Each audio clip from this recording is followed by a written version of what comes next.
revenons à nos sujets. Ici, il s'agit donc des enfants d'Israël qui quittent l'Égypte et ils traversent la mer Rouge. Ils arrivent dans un désert et ils ont soif. Ils ont soif dans le désert. Alors, il se trouve qu'ils ont commencé à faire du bruit à Moïse. Certains ont même dit qu'il fallait nous laisser mourir de faim et de soif en Égypte en étant esclaves. Regarde quelqu'un qui réclame, c'est que la soif était devenue quelque chose était devenu comme la prison. Et ils n'en revenaient plus. Et imagine-toi le désert, il n'y a pas un arbre, il n'y a que le soleil et le sable. Il n'y a pas des oiseaux, rien là-bas. Le désert, ça te dit désert, c'est désert. Désert, il n'y a rien. Ta maison aussi est en train de traverser le désert. Il n'y a rien dans ta maison, il n'y a rien dans ton entreprise, dans ta tête, il n'y a rien, il n'y a plus rien. C'est fini. Tu as perdu ta femme, tu as perdu tes enfants. Tu as perdu tes amis, tu as perdu tes relations. Il n'y a rien. C'est ça le désert, la vie du désert. La vie du désert. Tu as besoin du rocher dans le désert, mon frère. Tu as besoin du rocher. Regardons Exode 17, 1 à 6 pour compléter ce que je suis en train de dire. Je n'ai pas fini là où je suis dans 1 Corinthiens, mais je veux compléter une chose ici. Toute l'assemblée des enfants d'Israël partit du désert de Sin, selon les marches que l'Éternel leur avait ordonnées, et ils campèrent à Rephidim, où le peuple ne trouva point d'eau à boire. L'eau à boire. Alors, le peuple chercha querelle à Moïse. Il dit, donne-nous de l'eau à boire. Comment un peuple qui sait que Moïse a quitté l'Égypte qu'avec un seul bâton va trouver de l'eau? Moïse n'avait ni son sacoche parce qu'il n'avait pas de sac, il n'avait ni d'animaux, il n'avait rien, pas de troupeau, rien. C'est eux qui avaient des troupeaux, c'est eux qui avaient des enfants, c'est eux qui avaient l'eau. Moïse n'avait pas d'enfants, rien. Moïse était dans le désert que à leur charge. Même la femme de Moïse était encore avec son beau-père. Voilà, renvoyez-nous le verset. Moïse leur répondit, pourquoi me cherchez-vous querelle? Parce que Moïse lui-même aussi ne comprend rien. Pourquoi tentez-vous l'Éternel? Parce que moi, je ne peux pas vous donner l'eau. Actuellement là, moi, je suis incapable de vous donner ce que vous cherchez. La suite. Moïse cria à l'Éternel en disant, que ferai-je à ce peuple? Donc Moïse retourne à celui qui lui a envoyé. Encore un peu, ils me lapideront. Donc là, c'est compliqué. Encore un peu, il me lapide rapidement. L'Éternel dit à Moïse, passe devant le peuple et prends avec toi des anciens d'Israël. Prends aussi dans ta main ta verge avec laquelle tu as frappé le fleuve et marche. Voici, je me tiendrai devant toi, je me tiendrai. C'est quelque chose d'avant. Dieu prévoit toujours avant, quelque chose de prévoyance.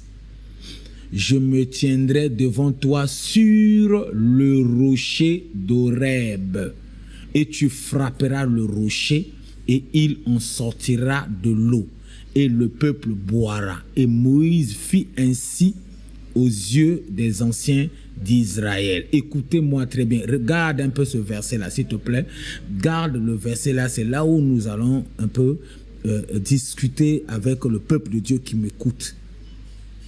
Voici, je me tiendrai devant toi. C'est quelque chose de prévoyance ici. Quand Dieu te rassure qu'il est avec toi, il n'est pas seulement avec toi et il n'agit pas comme les hommes. Les hommes, comment ils agissent? Ils agissent lorsqu'il y a un problème, ils commencent à chercher des solutions. Mais Dieu, quand il te dit qu'il est avec toi, en réalité, il occupe l'espace de devant toi. Et il occupe l'espace de derrière toi comme un protecteur.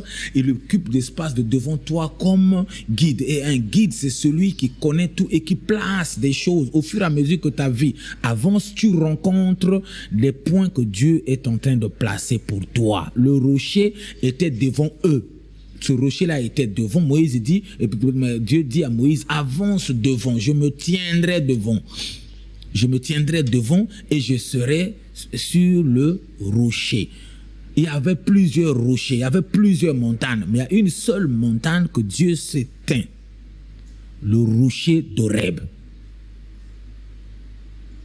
Il y a aujourd'hui plusieurs prédicateurs qui sont en train de passer sur Internet. Est-ce qu'ils ont l'eau de vie?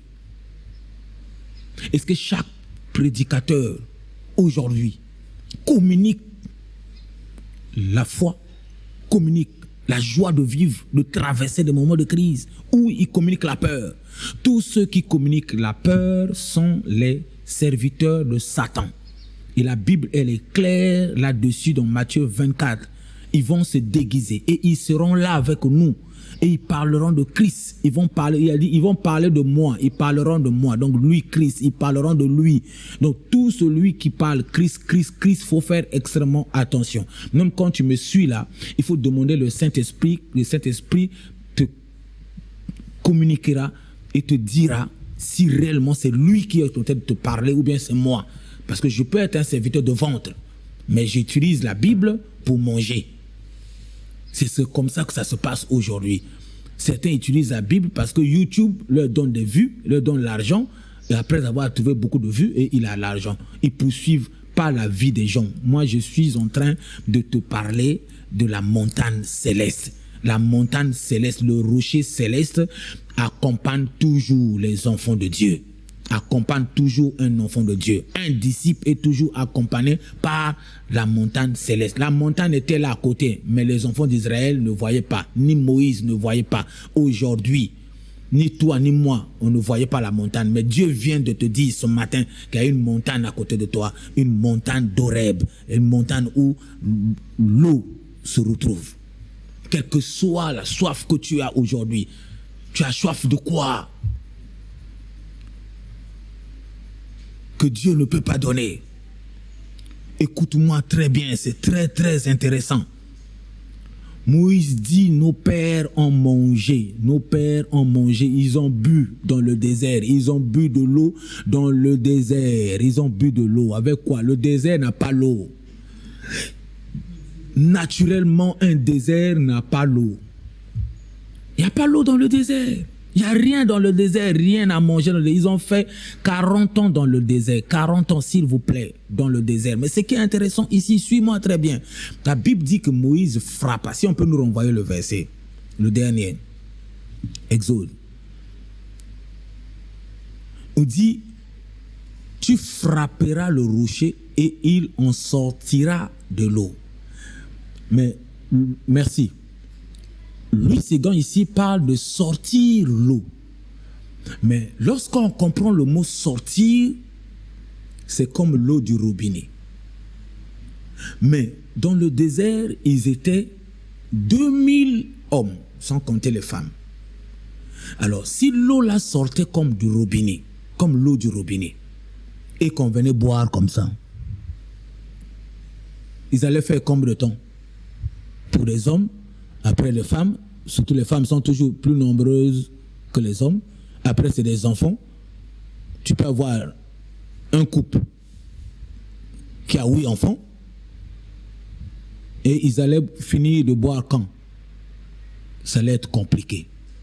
Donc quand tu regardes dans d'autres, parce que moi quand j'ai vu ça, je suis allé chercher dans d'autres versions bibliques, j'ai trouvé que là-bas on parle de jaillissement Lorsque Moïse a frappé, l'eau a jailli.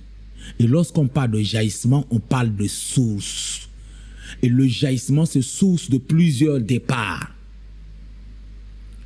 Les enfants d'Israël ne sont pas allés vers le rocher. Mais c'est Moïse et les anciens qui sont allés vers le rocher.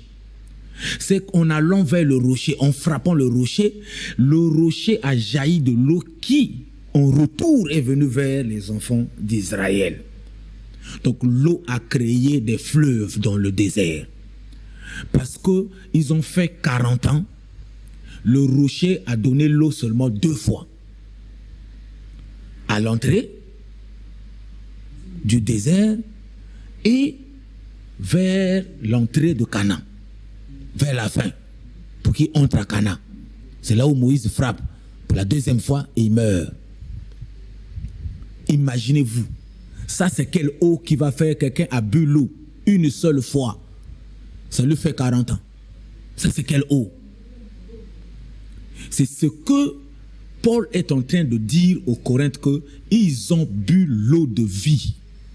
Voilà pourquoi Jésus-Christ, devant la femme samaritaine, si on peut regarder ça, lire ça rapidement et puis on revient, devant la femme samaritaine, Jean 4,14, Jean 4,14, devant la femme samaritaine, mais celui qui boira de l'eau que je lui donnerai n'aura jamais soif. Jésus-Christ, tu as quelle eau? Tu as quel puits pour me donner de l'eau? Moi, je suis devant le puits de mes aïeux.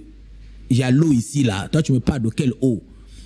Et l'eau que je lui donnerai deviendra en lui, c'est-à-dire que l'eau là va habiter en lui, une source d'eau qui jaillira jusque dans la vie éternelle. Donc, chaque enfant d'Israël qui avait bu cette eau-là était devenu une source. À chaque fois que la soif arrivait, il était une source et ils n'avaient plus jamais soif jusqu'à ce qu'ils aient soif avant d'entrer à Canaan. Voilà, ça c'est quelle eau? C'est l'eau de Pâques. C'est l'eau de vie. La nourriture, le pain de Pâques, c'était la manne. La manne tombait, la nourriture céleste. La nourriture, le plat qu'on a préparé au ciel. Tu as déjà mangé ça? C'est la parole de Dieu. C'est ce que tu manges ce matin. Ce pain-là était physique. Aujourd'hui, ce pain est spirituel. On dit que la montagne est spirituelle. La montagne est spirituelle. L'eau aussi est spirituelle. L'eau qui te garde, qui te donne la santé. L'eau de vie. L'eau de vie. C'est Jésus-Christ de Nazareth, le rocher. C'est lui. L'eau qui est une source en même temps. Notre rocher prend la forme par rapport à la situation. Au désert, la situation, c'était le chaos. La soif, la famine. Dieu s'est prononcé le rocher. C'est lui qui donne l'eau qui peut faire 40 ans. Et Jésus vient confirmer que lui, il est l'eau en question. Parce que lui, s'il te donne l'eau, tu n'auras plus jamais soif. Oh Jésus, bois l'eau de vie. Prends l'eau de source. Ce qui est important, ce n'est pas boire l'eau. Ce qui est important, c'est d'être source d'eau. C'est d'être la source d'eau. La source ne tarit jamais. La source est produit de l'eau pour les autres. La source jaillit pour les autres. Voilà pourquoi cette femme, lorsqu'elle a fini de boire l'eau Jésus, elle est allée dans la ville en train de jaillir l'eau Jésus dans la ville. Et les habitants de ville ont dit non, nous aussi. Ce que tu nous donnes là, c'est petit. Nous-mêmes, nous avons besoin d'aller prendre l'eau, d'aller voir et récupérer notre part. Et chacun est venu devant Jésus. Et Jésus, comme il est la source, il n'était pas fatigué, la source infatigable. Toi aussi, Tu es la source infatigable de paix. Tu es la source infatigable de joie. Tu es la source infatigable de réussite. Tout celui qui t'approche réussira au nom puissant de Jésus-Christ. Tout celui qui t'approche va aller de la voix, sera élevé au nom de Jésus, sécurisé au nom de Jésus-Christ, aura la bonne santé. Et sa santé sera une santé de fer au nom puissant de Jésus-Christ. Et regarde Jésus-Christ devant Lazare. Il ne sait pas prononcer l'eau de vie. Devant le tombeau de Lazare, il s'est prononcé la résurrection. Il a dit à Marie, à Marthe, je vous avais dit que je suis la résurrection. Dit oui, on sait, non. Je dis que c'est moi qui suis la résurrection. C'est pas Lazare. C'est pas Lazare qui est la résurrection. Lazare dort. Jusqu'à aujourd'hui, il n'y a jamais eu une résurrection.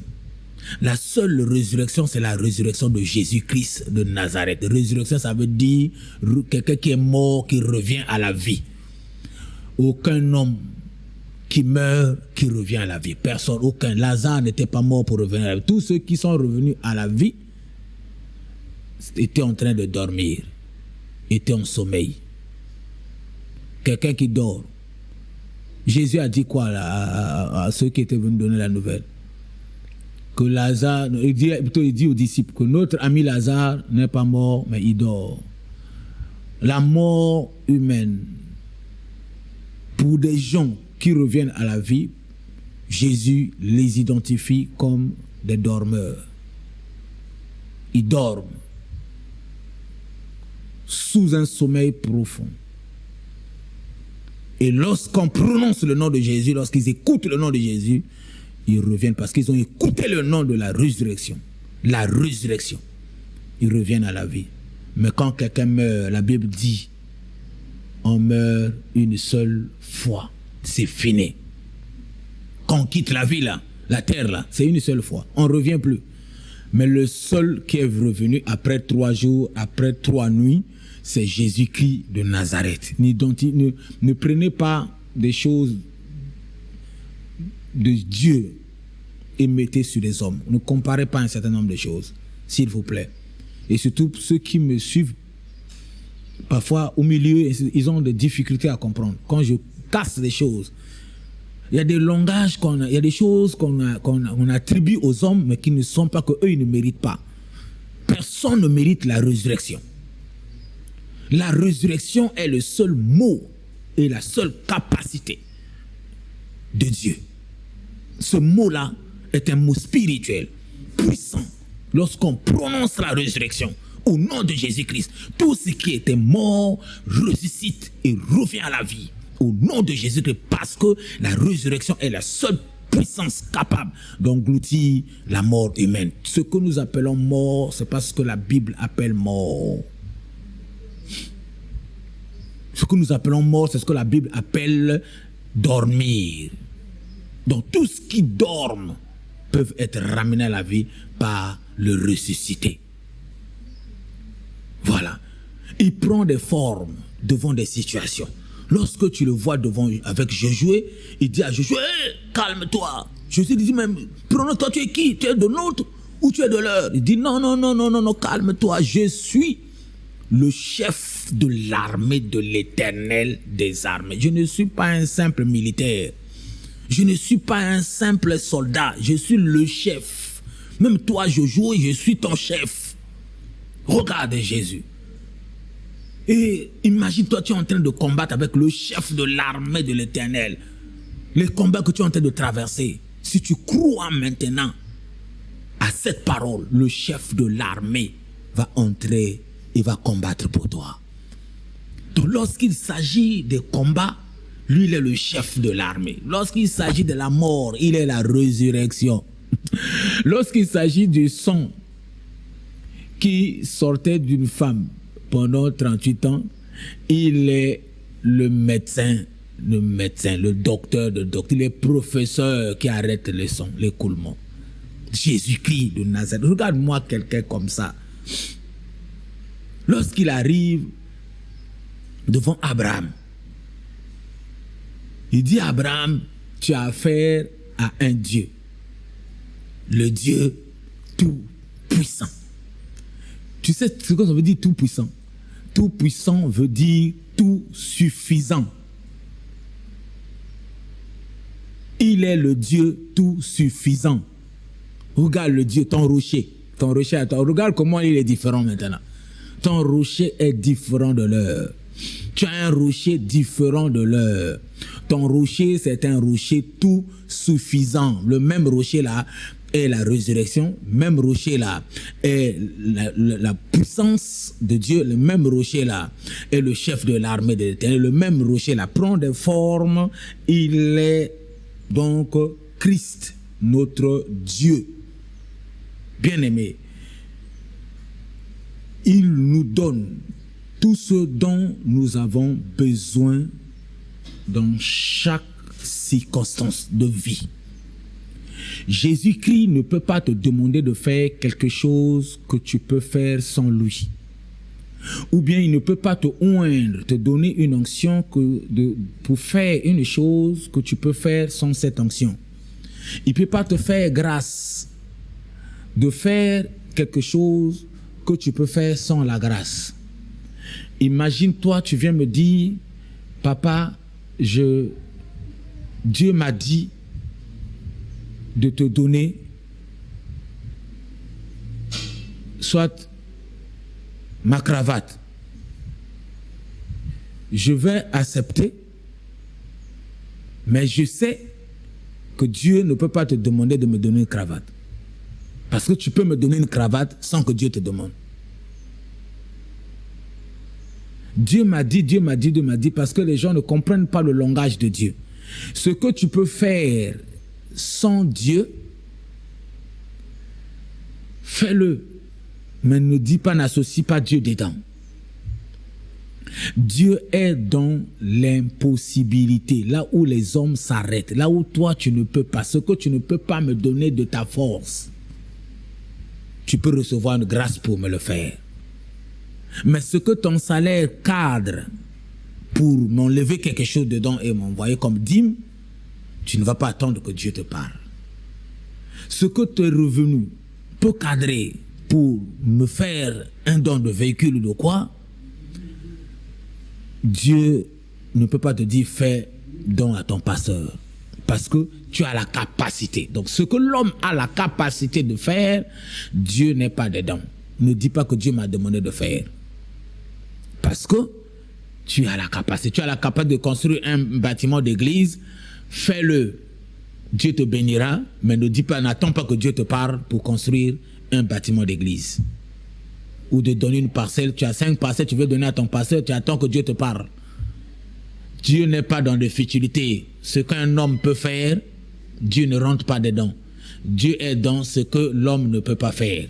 Quand Dieu arrive devant le paralytique de 38 ans, qu'est-ce qu'il lui dit? Prends ton lit et lève-toi. C'est ce que lui n'arrivait pas à faire pendant 38 ans. C'est là où Dieu vient. Ce que tu n'arrives pas à faire là, c'est ce que Dieu vient et te donne la force de faire. Laisse qu'au nom de Jésus-Christ de Nazareth, ce que tu n'arrives pas à faire, j'appelle la force du Saint-Esprit de t'accompagner par le nom de Jésus-Christ de Nazareth. Que la puissance, que l'onction qui accompagne la parole de Dieu te donne cette capacité de faire ce que tu n'arrivais pas à faire. Toi qui es malade, qui me suis, si tu n'arrivais pas à te mettre debout, c'est maintenant que la puissance de Dieu, la capacité surnaturelle de Dieu peut agir. C'est maintenant ce que tu n'arrives pas à faire. Au nom de Jésus, qui commence à le faire maintenant.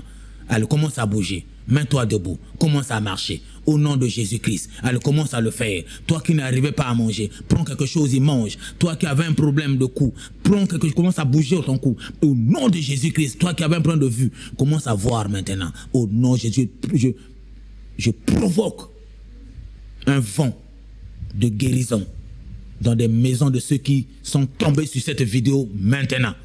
Et je ordonne que tous ceux qui étaient malades, aveugles, sourds, tous ceux qui étaient bloquants de cette maison, prie au nom de Jésus-Christ Nazareth, recevez des miracles, recevez vos guérisons, recevez tout ce que l'homme n'arrivait pas à vous donner. Maintenant, commencez à recevoir parce que le Saint-Esprit est là. C'est lui seul qui va vous donner ça. Au nom de Jésus-Christ de Nazareth. Moi, j'en ai fini. Mais regarde ce qu'il est en train de faire maintenant.